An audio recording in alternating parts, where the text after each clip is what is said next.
토요 초대석 시간입니다. 오늘은 이나정이란 이름으로 창단된 새내기 극단입니다. 그런데 새내기 극단 단원들의 경력이 무척 화려합니다.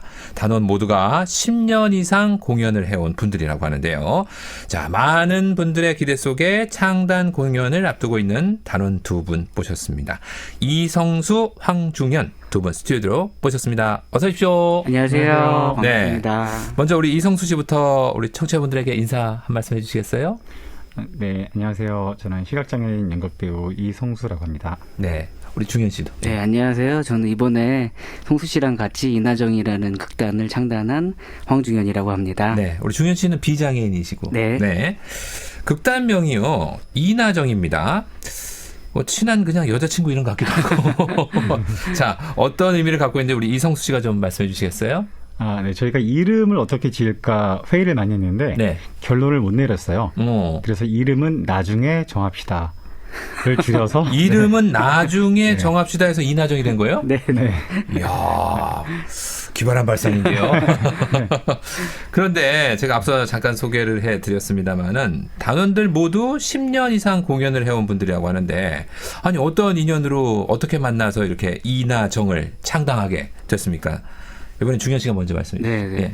저희가 이제 각 5명이 지금 창단 멤버로 구성이 예. 되어 있는데요. 그분들이 모두 다른 파트에서 다른 영역에서 이제 공연을 한 분들입니다. 네네. 근데 이제 쭉 10년 정도 공연을 하다 보니까 이번엔 좀 내가 하고 싶은 거, 우리가 하고 싶은 공연을 좀 해보자.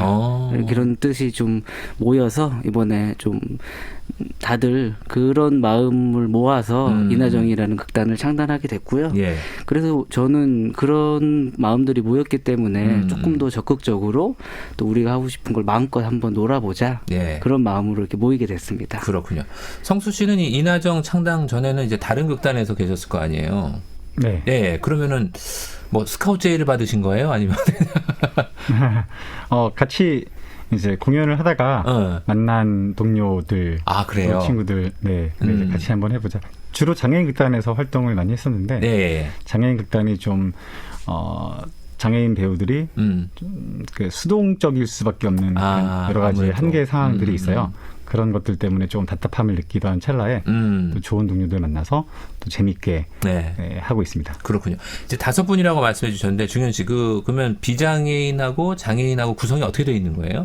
저희가 지금 사실은 그런 거를 염두하지 않고 네. 그 저희와 뜻이 함께하는 사람을 장애 여부나 뭐 경력 이런 거 전혀 묻지 않고 예. 뭐 그래서 가시적으로는 지금 성수 씨가 저시력 장애인으로 계시지만 네네. 사실은 저희가 추구하는 게 꼭 장애인만이 할 수 있는 연극 혹은 뭐 장애인이 할 수 있는 연극이 아니라 우리 모두가 할 수 있는 연극을 그렇죠. 만들자라고 생각해서 그렇게 모였습니다. 예. 연극하면 이제 아무래도 그 배우들 간의 호흡 이런 게 상당히 중요하잖아요. 네네. 하고 싶은 공연을 하기 위해서 이렇게 한 마음으로 딱 모였으니까 성수 씨 호흡이 어떻게 연습하는 과정에서 척척 잘 맞는가요? 어떻습니까? 호흡이 척척 잘 맞으면 조금 재미가 없을 것 같아요. 오히려? 예. 저희 여러 가지 갈등도 있고 마찰도 있고 맞아요. 그래 더 깊어져요. 예. 네. 그러면서 또 그런 것들을 무책임하게 좀 불친다고 해서 외면하거나 저버리지 않고 그래요. 또 함께 맞춰가고 풀어가면서 점점 끈끈하고 깊은 사이가 되고 있는 것 같습니다. 그래요. 중현 씨는 뭐 연습하는 과정에서 어려움 없으셨는지요?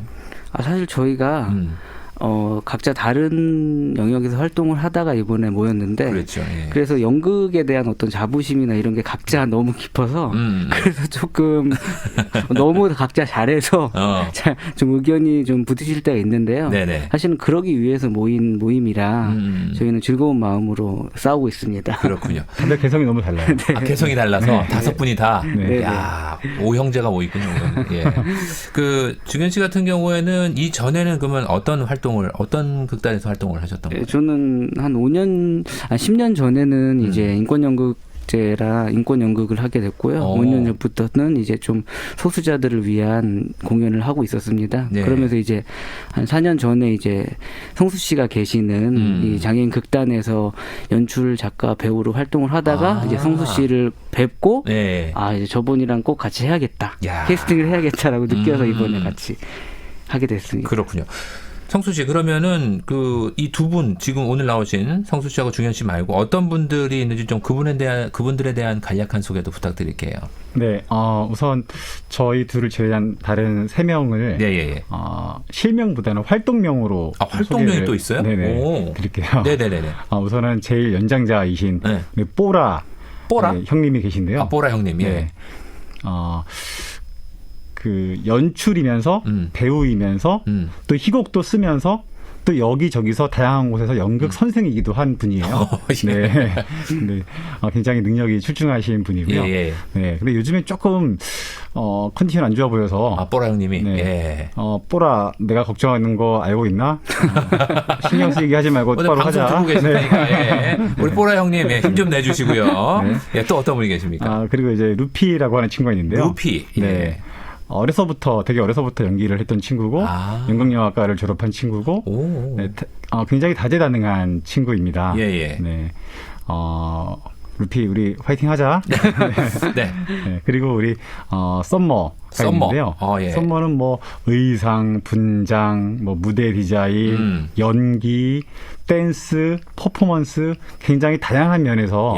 다재다능하신 분이구나. 네, 출중한 분입니다. 예. 때로는 앞에서 끌어주고, 때로는 뒤에서 밀어주는, 정말 없어서는 안 되는 아주 중요한, 친구예요. 그래서 우리, 썸머, I love you. 네. 자, 활동명으로 이제 뽀라 형님, 루피, 썸머인데 이 두 분은 활동명이 그러면 어떻게 되신 거예요? 우리 성수 씨는 활동명이 뭡니까? 저는 정말 이름 짓는 거에 재주가 없어가지고 정말 저도 고민 많이 해봤었는데 네네. 못 찍겠더라고요. 그래서 저는 그냥 제 이름으로 가고 있습니다. 좀 뭔가 반칙 같은 느낌이 드는데 정현 씨는 그러면 저는 저기라고 합니다. 저기? 네. 뭐 저기요 할 때. 네네네 맞습니다. 그러면 저 이성수 씨는 여기요 하면 되겠네요. 저기요 여기요. 사실 그것도 생각해 본 적이 있는데요. 콤비니까 저기 여기. 네. 생각해 보겠습니다. 네네. 제가 오늘 하나 또 붙여드린 것 같은 느낌도 뿌듯합니다. 그런데요, 이제 하고 싶은 공연을 마음껏 펼치고 싶은 마음이 상당히 컸던 것 같은데, 창단 공연을 언제 하게 되는 거죠? 이번에 정현 씨가 좀 말씀. 네네. 저희가 작품명하고 공연이 이제 그 설탕이라는 창작극을 설탕. 네, 4월 9일, 10일, 11일에 그 성신여대에 있는 성북마을극장이라는 극장에서 올리게 됐습니다. 설탕. 네. 그 작품명이 왜 설탕입니까?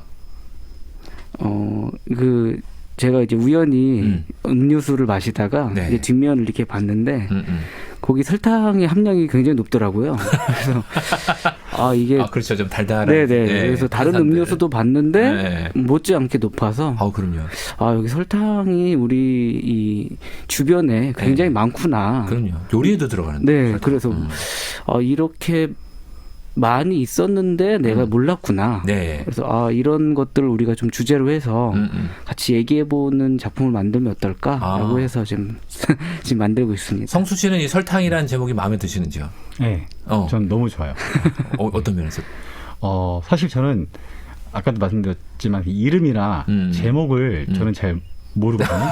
네, 근데 딱 대본을 봤을 때 그 대본이 너무 좋아서 뭐 제목도 설탕일 수밖에 없었을 것 같고요. 예. 그러면 뭐 저희가 이제 직접 가서 보는 게 가장 좋지만 우리 청취자분들을 위해서 그 맛보기라고 하죠.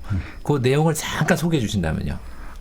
설탕 1, 설탕 2, 설탕 3가 나옵니다. 그래요? 설탕도 뭐 각설탕도 있고 흑설탕도 있으니까. 네네. 맞습니다. 다 맞아요? 네. 야요. 네. 근데 설탕 1은 과거의 설탕이에요. 과거? 네, 13세기에 설탕의 값이 굉장히 비쌌고 그렇죠. 은과 같은 무게였고 그래서 아무나 먹을 수 있는 것이 아니었고 정말 귀족들만 먹을 수 있는 그런 설탕이었고 그래서 굉장히 설탕 1은 자부심이 강합니다. 네, 그런 설탕이 자신의 이야기를 푸는 서사가 있고요.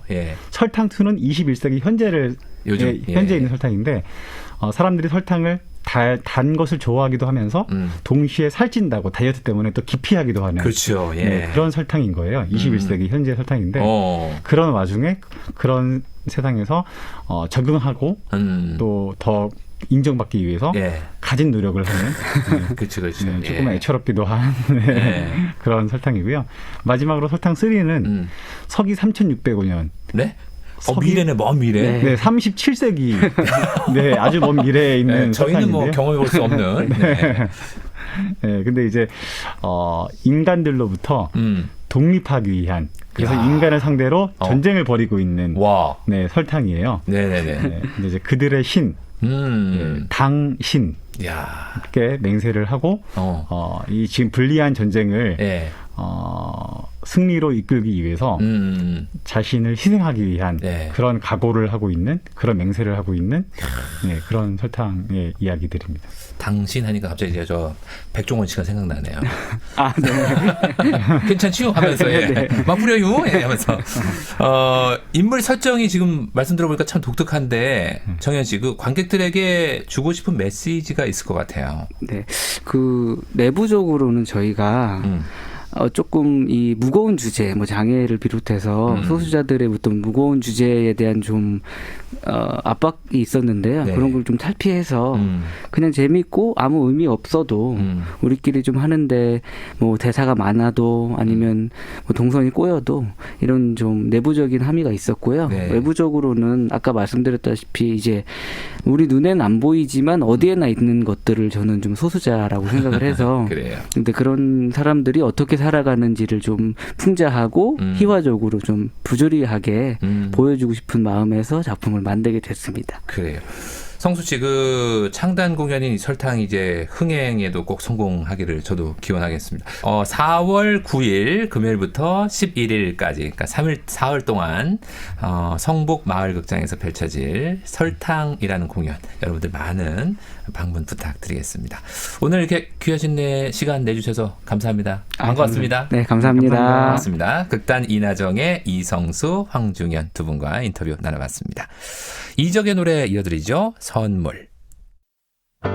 그대 마음속의 별빛, 그대 기억 속의 숲, 그대 귀를 적신 바람, 다시 한번 손에 쥐고 너에게로 달리고 싶어라.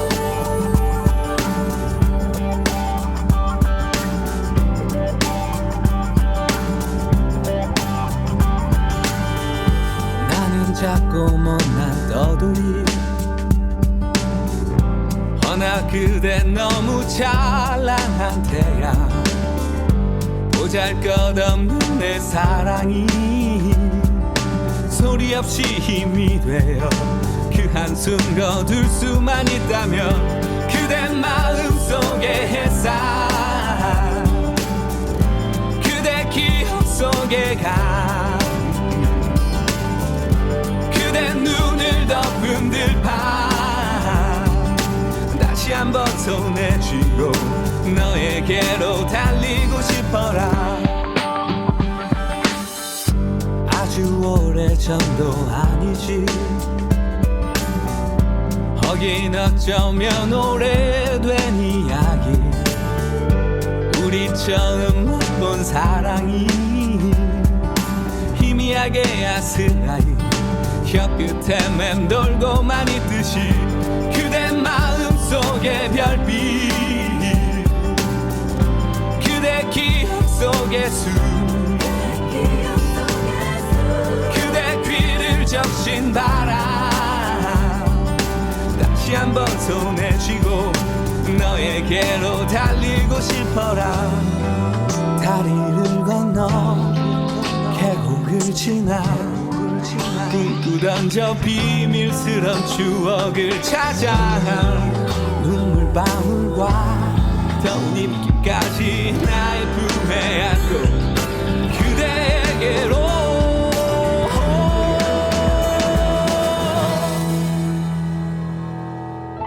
그대 마음속의 햇살, 그대 기억 속의 강,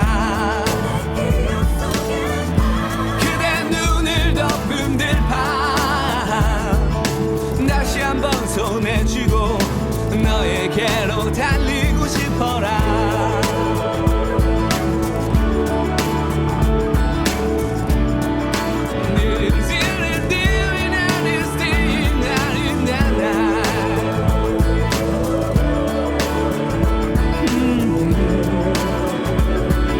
너에게로 달리고 싶어라.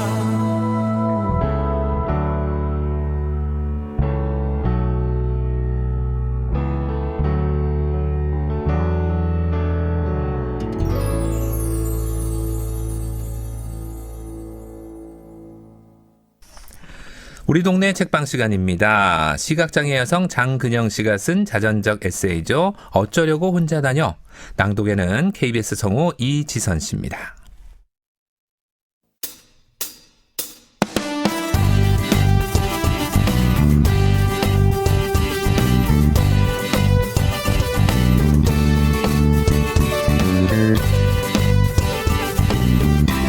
세상에 못 고치는 병은 많다.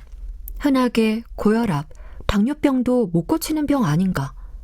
그럼 장애인이라고 인정하는 기준은 뭘까? 우리 사회에서 그저 고치지 못하는 만성질환을 가지고 있다고 말하는 것과 그로 인해 저 장애인이에요 라고 말하는 느낌은 좀 다르다고 생각한다. 장애인이라. 그때까지 장애인과 가장 직접적으로 부딪힌 일은 고등학교 때 발달 장애인들이 생활하는 곳에 가서 봉사활동을 한 것이 다였다. 그 경험의 기억은 지금도 강렬하게 남아있다. 연세가 많으셨고 말도 잘 못하셨으며 몸도 잘 못 가누시는 분들이었다. 목욕을 돕는 봉사활동이었는데 욕실에 친구와 들어가서 순서대로 목욕을 시켜드렸다. 간혹 이상한 소리를 반복적으로 내쉬기도 해서 욕실 안에 크게 울렸는데 무섭기도 하고 힘들기도 하고 정신없이 봉사활동을 마쳤다. 무척 힘들어 다음날 하루 종일 누워있었다. 그 외에 주로 장애인을 접한 기억은 전철이나 시골 장터에서 구걸하는 장애인을 본 것이 전부이다. 그때까지의 장애인은 그다지 좋은 이미지는 아니었다. 그것도 가끔 접할 일이 있을 때나 생각하는 것이지 평소 대부분 시간은 장애인에 대해 생각해 본 적이 없다. 장애인. 우리 사회에서 장애인이라고 하면 좀 더 특별한 사람으로 생각되는 경향이 있다. 솔직히 나도 그랬다. 신체적이나 정신적으로 문제가 있어 쓸모없는 사람이고 도움을 받아야만 겨우 살 수 있는 사람으로 생각했다. 그렇기에 국가에서 장애인으로 인정해 준다는 것은 그 어떤 인정보다 받고 싶지 않은 인정이었다. 의사는 지금의 눈 상태를 유지할지 확신이 없어 장애인으로 등록하는 것이 도움이 되리라 생각하며 말을 해준 것이다. 진료실에서 의사의 진심을 실은 모르지 않았으나 마음 한구석에서부터 밀려오는 서늘함은 나도 어쩔 수 없었다. 큰 고민에 빠졌다. 미래를 심각하게 고민하게 되었다. 장애인 등록 해야 할까? 아버지는 지금 시야만 좀 좁아져 있지 시력은 괜찮으니 장애인 등록은 천천히 해도 된다고 하셨다. 하지만 난 깊게 고민할 수밖에 없었다. 과연 어떤 선택이 옳은 일일지 말이다. 눈이 지금 상태 정도만 유지가 된다고 확실하다면 무조건 장애인 등록을 하지 않을 것이다. 하지만 미래는 아무도 모르는 상황이다. 최악은 완전 실명. 그럼 아주 많이 남은 인생을 어떻게 살아야 할까? 인천에 사는 작은 언니네가 강화도로 발령이 났다. 덕분에 처음 강화도에 가보았다. 고민을 너무 하다 보니 우울하기도 하고 언니한테 계속 징징대니 강화도에 와서 바람도 쐬고 기분 전환하라며 오라고 했다. 직장 다니느라 피곤할 텐데 마음 써준 언니가 고마웠다. 원래 운전을 안 하던 언니는 강화도에서 출퇴근을 위해 운전면허를 취득했다. 원체 운동신경이 없는 언니라 잘할지 걱정도 했지만 생각보다 잘했다. 하루는 언니와 둘이서 강화도 드라이브를 했는데 그래도 아직 서툰 운전이라 거의 직진만 했다. 가던 길에 동막 해수욕장이 나와서 바다도 볼 수 있었다. 겨울이 다가오는 계절이라 해수욕장은 쓸쓸해 보이기도 했지만 그 바다 풍경이 지금도 마음에 남아있는 걸 보면 위로를 받았나 보다. 언니, 어떻게 하는 게 좋을까? 반복되는 질문에 언니는 한 번도 짜증을 내지 않았다. 성격에 집요한 면이 있다. 문제 해결이 되지 않으면 좀처럼 그 문제를 내려놓지 못하고 자신을 들볶는다. 그런 나를 아는 언니는 너무 스트레스 받지 말라고, 눈에 더 안 좋다며 급하게 마음먹지 말자고 늘 말해주었다. 덕분에 강화도에 가 있는 시간 동안 비교적 마음을 비우고 편하게 휴식을 취할 수 있었다. 일상으로 돌아온 후 전보다 좀 더 용기 있게 도전해보기로 했다. 장애인으로 등록하기로 했다. 현재 상태는 양호하지만 미래를 길게 보았을 때 안과 질환이 진행성이라는 것. 아직 다가오진 않았지만 지금부터 조금씩 준비해 나가는 것이 나에게 도움이 되리라 판단했기 때문이다. 사실 안과 질환을 알고 나서야 내가 왜 그렇게 행동했었는지 알게 된 것들이 많다. 야맹증.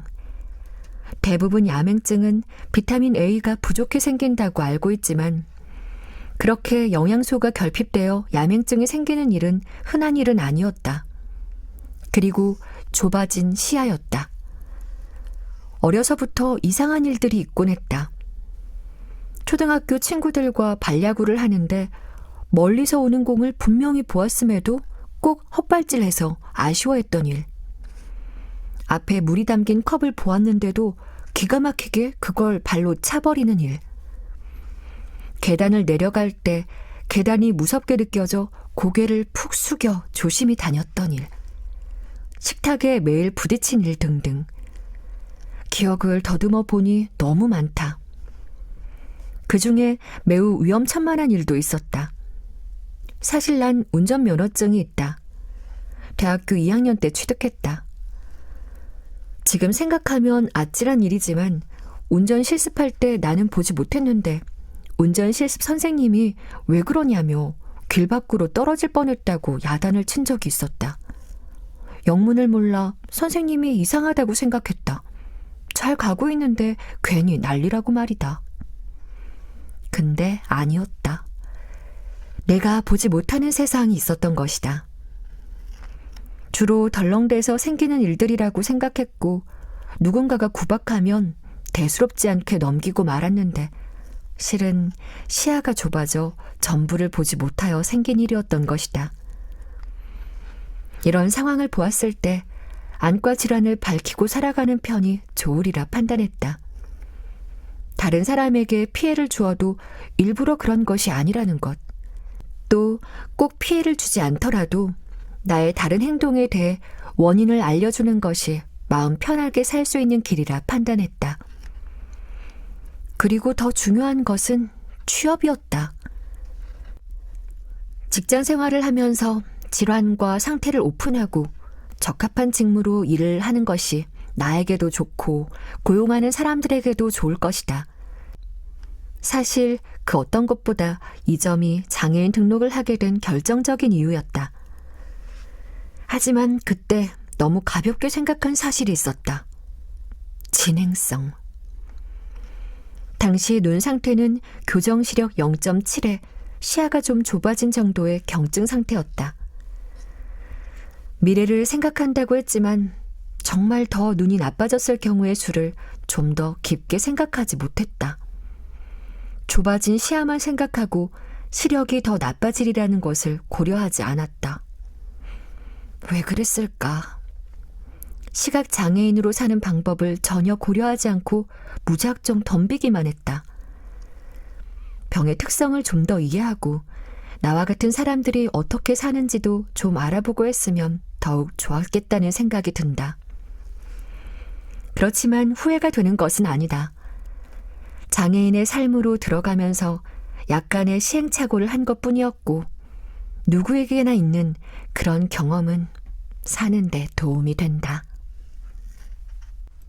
망막색소 상피변성증.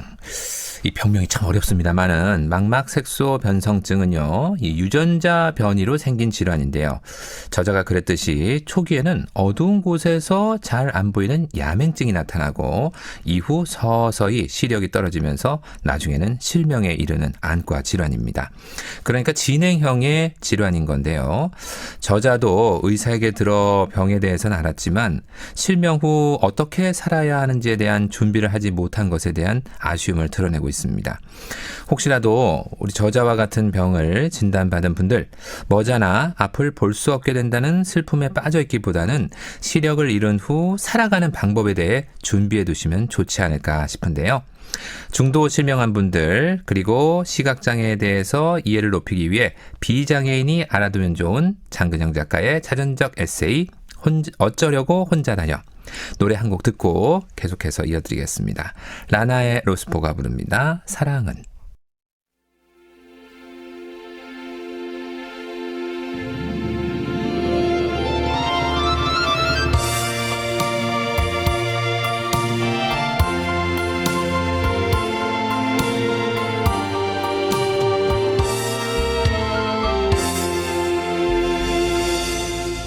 사랑은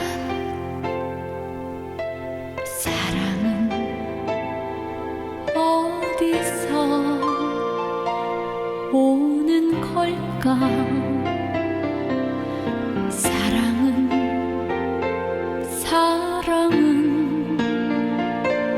무엇을 주고 가는 걸까?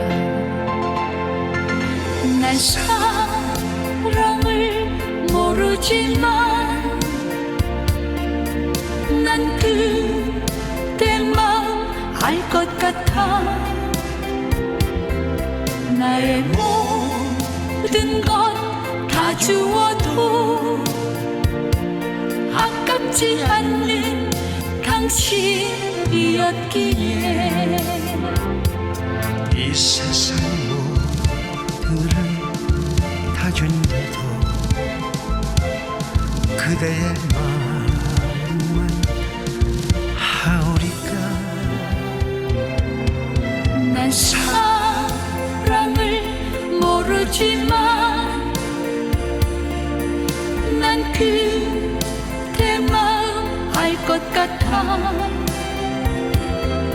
나의 모든 것 다 주어도 아깝지 않는 당신이었기에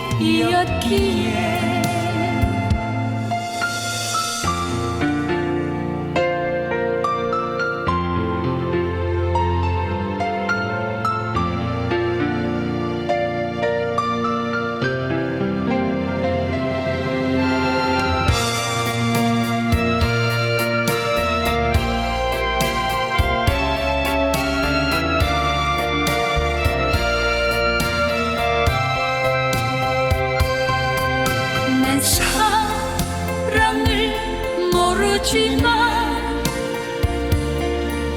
난 그대 마음 알 것 같아. 나의 모든 것 다 주어도 아깝지 않는 당신이었기에 이 세상 모두를 다 준대도 그대의 마음만 하오리까. 난 사랑을 모르지만 난 그대 마음 알 것 같아. 나의 모든 것 다 주어도 아깝지 않는 당신이었기에 아깝지 않는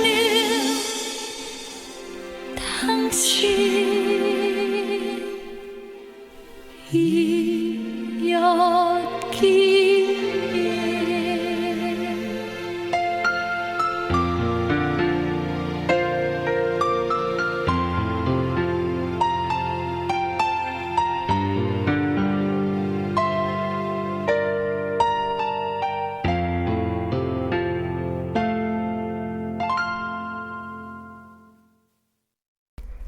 새로운 시작을 알리는 봄이 왔다. 봄 햇살을 받으며 동사무소에 가고 있었다. 복지카드가 나왔다고 연락이 와서 받으러 가는 길이다. 내 뒤로 5걸음 뒤에 아버지가 따라오신다. 이 동네로 이사 온 지 2년이 되었는데 동사무소는 병원에서 준 서류 등록할 때를 포함해서 3번째 방문이다. 좁아진 시야 탓에 갈 때마다 바로 옆에 있는 도서관이랑 위치가 헛갈린다. 오늘은 건물 위치를 잘 구분할 수 있는지 몇 걸음 뒤에서 오시는 아버지가 봐주실 것이다. 동사무소에 들어서서 복지과로 향했다. 복지카드 찾으러 왔어요. 직원은 바로 2번째 신분증을 안겨준다. 달리 할 말도 없는 단순한 과정이나 뒤를 따라오시던 아버지에게는 그렇지 않은 모양이다. 복지카드를 받고 돌아서는데 아버지는 복지과 직원에게 가서는 근심 가득한 표정으로 한마디 하신다. 아휴, 잘 나온 거요? 이런 거 안 받으면 좋은 건데. 하며 몇 마디를 하신다. 직원은 친절하게 웃으며 대답한다. 네, 잘 나왔습니다. 아버지 마음은 안다.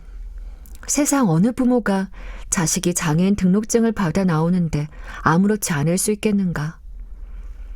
나는 계속 괜찮다며 현실을 받아들이고 살아보겠다고 아버지께 말했다. 원체 철없는 막내라 못 믿었고 걱정만 되시는 아버지는 내 말에도 불구하고 짙은 한숨만 내쉬셨다. 나의 2번째 신분증. 운전면허증이 있기는 하지만 무용지물이니 이것이 진정한 2번째 신분증이다. 복지카드에는 이름, 주민등록번호, 장애 유형과 등급, 사진, 그리고 뒷면에 거주지와 우리 집 전화번호, 장애인 등록일자가 적혀 있었다. 주민등록증과 비교해보며 아버지한테 이렇게 생겼다고 얘기를 하는데 그때도 아버지는 나에게 근심 어린 눈빛만 보내셨다. 뭐 어쩌겠는가. 장애를 오픈하고 살아가는 일이 앞으로 살아갈 인생에 어떤 영향을 줄지 나도 모르는 일이지만 인생이란 거 뭐 뜻대로 되는 것도 별로 없는데 걱정하기도 싫어졌다. 봄을 좋아한다. 지금은 말이다. 하지만 학창시절에는 봄을 싫어했다.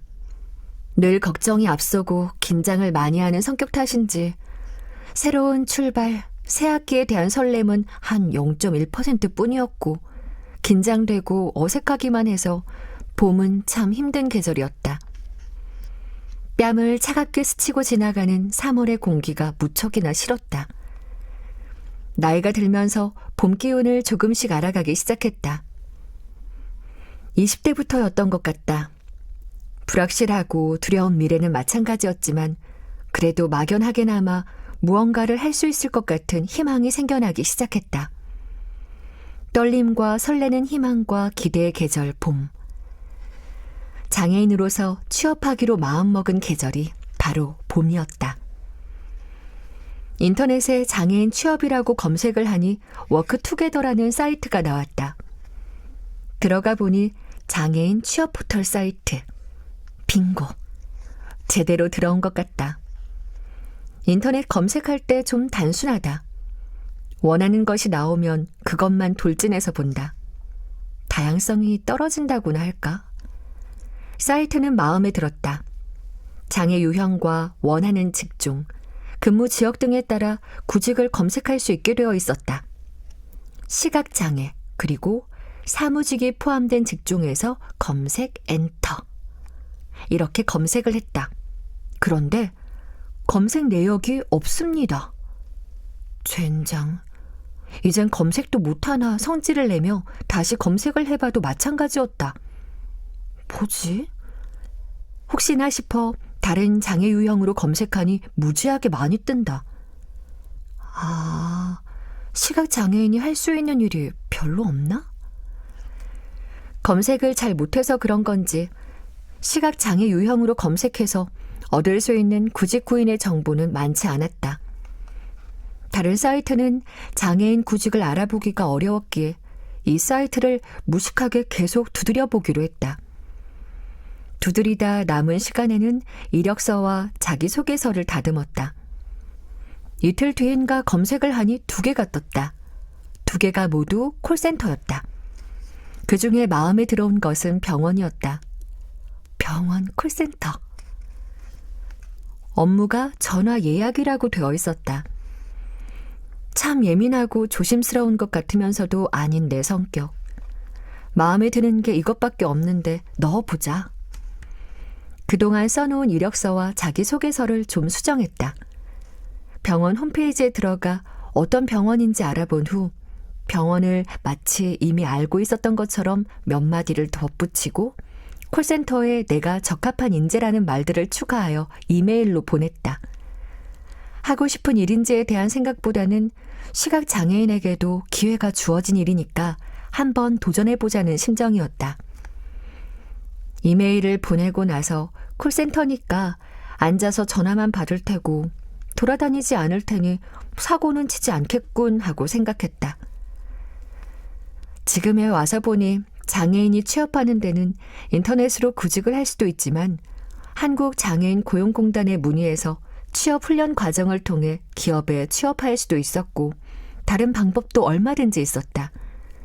그런데 초짜 장애인 주제에 정보를 충분히 알아보지도 않고 단순하게 취업의 문을 두드렸던 것 같다. 시각장애인 직업군은 엄청나게 많지는 않지만 제법 다양한 직종에서 일하는 사람들이 있다. 교사, 공무원, 복지사, 도서관, 사서 등을 예로 들 수 있다. 하지만 그래도 아직 시각장애인 근로자의 가장 큰 부분을 차지하는 것은 직업을 통해 삶을 영위하기 힘든 시각장애인들을 위해 국가에서 만든 유보 직종인 안마사다. 예전에는 시각장애인 안마사가 불법 시술소에서 주로 일했기에 음지에서 일한다는 부정적인 이미지가 많았지만 최근 들어 분위기가 많이 변하고 있다. 건전 안마원, 그리고 기업에서 직원들의 건강을 위해 고용된 헬스키퍼로 일하는 시각장애인이 더 많다. 그런데 이런 안마사는 한국장애인 고용공단이나 워크투게더 같은 사이트에서는 구직을 알아볼 수 없다.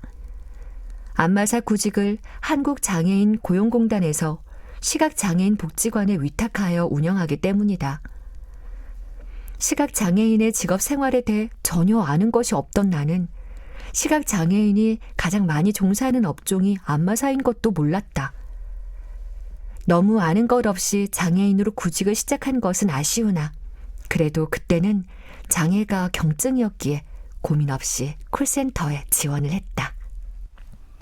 시각장애인이 가장 많이 종사하는 업종이 안마사라는 것도 몰랐던 초보 시각장애인 저자는 과연 취업에 성공하게 될까요? 고민 끝에 지원한 콜센터에서 우리 회사에서 일해달라는 러브콜을 받게 될까요? 궁금한 이야기 다음 주 우리 동네 책방에서 풀어드리겠습니다. 낭독에는 KBS 성우 이지선 씨였습니다. 신영원이 부르는 개똥벌레 오늘 끝곡으로 전해드리면서 저도 인사드리죠. 함께하는 세상 만들기 지금까지 진행의 아나운서 장홍이었습니다. 안녕히 계십시오.